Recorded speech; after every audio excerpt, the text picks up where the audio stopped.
afternoon, YouTube. Tired Metalhead Weatherman here. Hopefully, you guys are having a good start to the weekend, having a good Saturday. Posted a video this morning, the weekend forecast. Link to that will be in the top right hand corner, by the way. But I mentioned in the latter half of that video that I was going to be going over the potential Thanksgiving storm system, hence why we're here. And I'll give you a little spoiler on this towards the beginning of this video. There's still a lot of disparity between the models. So this is definitely starting to look more and more like we aren't going to really have a full idea of what could happen here until the latter half of the week, or pretty much almost like Tuesday night, Wednesday, when we could start to get an idea of what's going on. It's a very quick, very progressive storm system, and there's a lot of disparity in the models, not only with the type of storm system that develops here, but also the temperatures are a big question here. This could be a snow event, could be a severe weather event. It's literally just, and a lot of it's going to have to do with the temperatures that will be present at the time. I'm kind of leaning towards it being more of a cold event and a little less likely for tornadic activity or severe weather, but we'll just have to see how it progresses.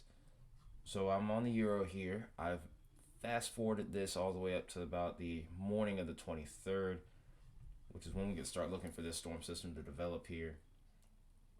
It's warm around the west right now, so this isn't going to be a snowstorm of any sort yet.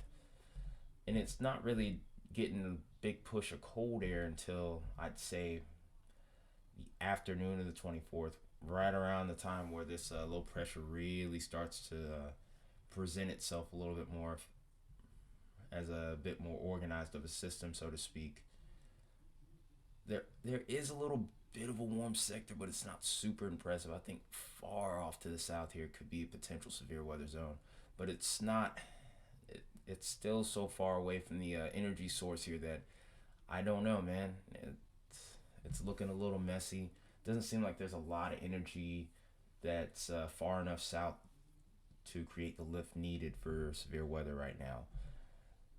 Could be wrong on this, but maybe Thursday night and Friday there could be a little area in far south Georgia, maybe around Florida, southern Alabama here, maybe where we could get some potential severe weather. But beyond that, I'm really thinking of this as a cold rain type event, maybe some snow right now based off the Euro, and there could even be a little swath of heavy snow somewhere around this region, just south of the low, or just directly south of the low, so to speak. Because this is our 540 line, this is our 32-degree line, and then it looks like we do have the ability to maybe pull a little bit of moisture out ahead of this.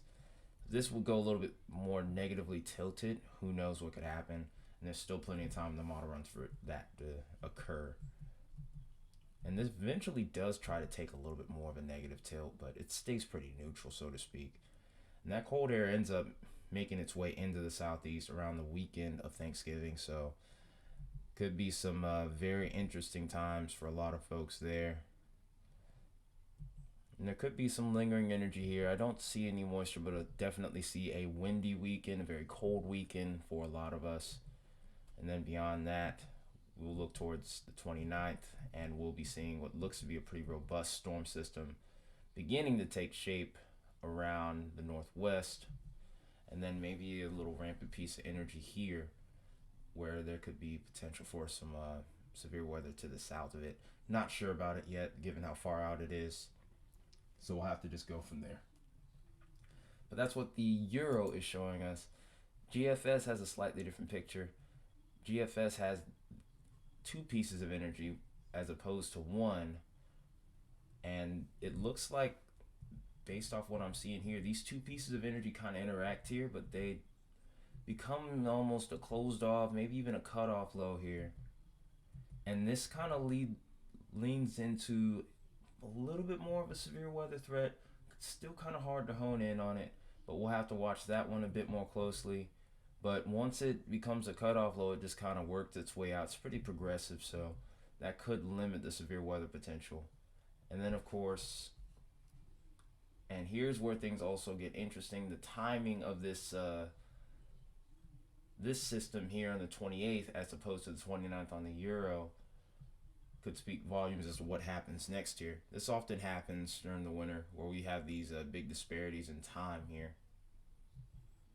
But this is what the GFS is showing.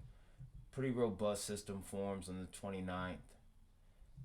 And this definitely has a little bit more of a severe weather look to it. I do think it'll be slightly warmer. We do see a little bit more ridging over here, which leans itself towards a slightly more favorable warmer sector around here, so to speak, maybe even towards the Tennessee Valley.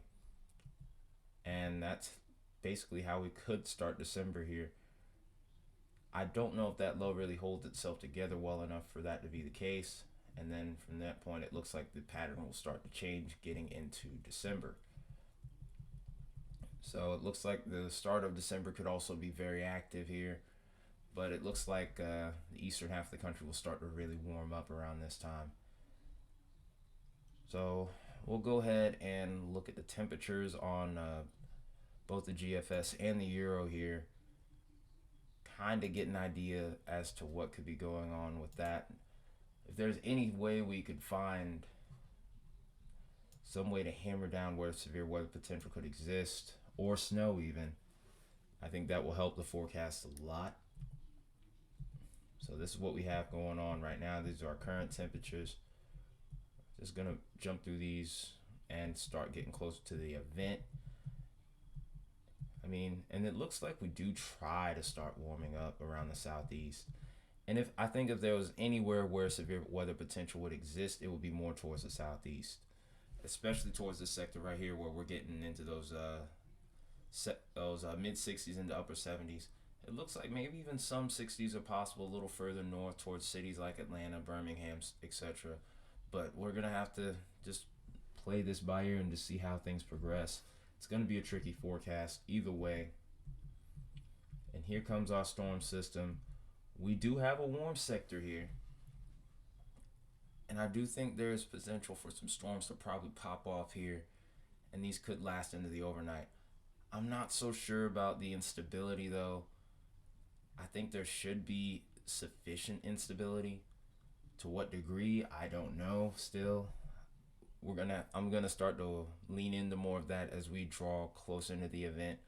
I'll start looking at the parameters probably Monday, so to speak, because it's going to be hard to really look into that. But looks like the cold air also is going to be a little bit further behind based on the Euro, so this could limit the snow event. I do think we may very well lean towards more of a severe weather threat after all.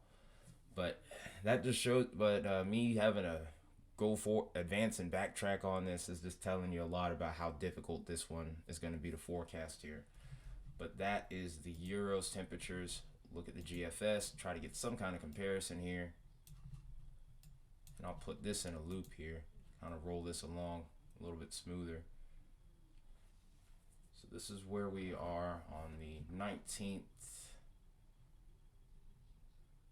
So here we are on Monday. GFS looks slightly colder, and I think that's going to definitely add to the uncertainty here. But I do see a little bit of a common trend where we were pushing more towards maybe a little bit of a warm sector developing a little further south. The ambient temperature is going to definitely make all the difference here. But if you look here, see the same kind of instance where we got those this warm sector where we're at about 65 plus degrees is definitely going to be the key to it all. This kind of has the look of maybe a cold core type of setup. I'm hesitant to say that because I'm not for sure if that's what this really is. I have a decent amount of knowledge when it comes to weather, but I never will claim myself to be this or that, so to speak, as far as my knowledge, because there's still a lot that I can learn. But we look towards Thursday night as well. I do see a little bit of a trend now that's a little bit more where the models are a little bit more in cohesion, so to speak. We have a little bit more of a warm sector, if anything, I think, with this.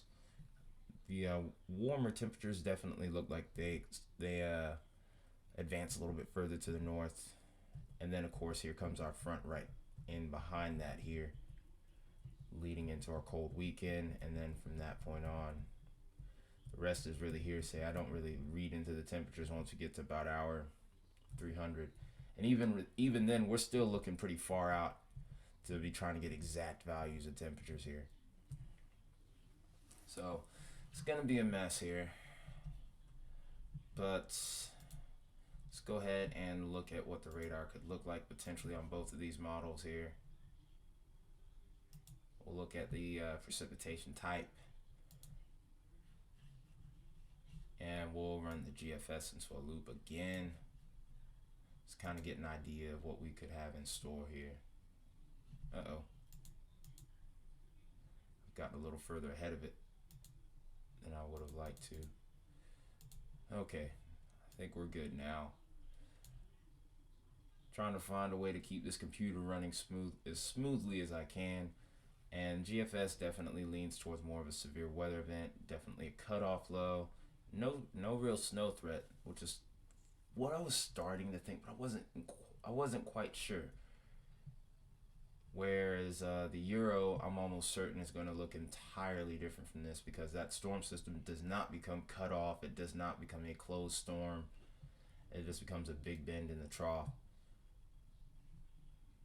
But I also think with it being cut off, it might limit the severe weather threat too.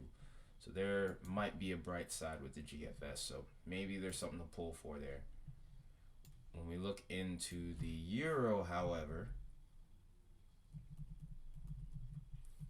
we'll move this along all the way up to Wednesday. A little bit colder looking. And then, as I said, towards the warm sector here further to the south, there's a little bit of potential for severe weather. I can't really hone in on the storm type mode. I think this is going to be more line segment, maybe a linear event. I can't rule out all three storm modes forming here. I'm going to go ahead and try to see if I can get a little bit of a sample from this sounding here. But it looks like it's almost too cold around this region here that I'm looking at. Maybe as these storms develop, I might be able to get an idea. But it doesn't look like it, to be honest. And then the Euro looks even colder than the GFS, of course. This storm system looks like it's a little too far inland to pull enough cold air in to bring some snow behind it. Unless you're towards the Great Lakes, of course, unfortunately. So I bet a lot of people are kind of going to be rooting for the GFS outcome as of right now. We'll see what happens over the next few days, but that's what we got going on at the moment. But that's the end of the video here. If you enjoyed, definitely drop a like. Which outcome would you mind having happen if this storm comes together the way that things are being portrayed right now? Are you looking for, are you team Euro or team GFS?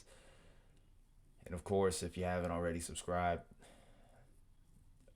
And then of course, that's the end. Yeah, I'm starting to fumble my words here.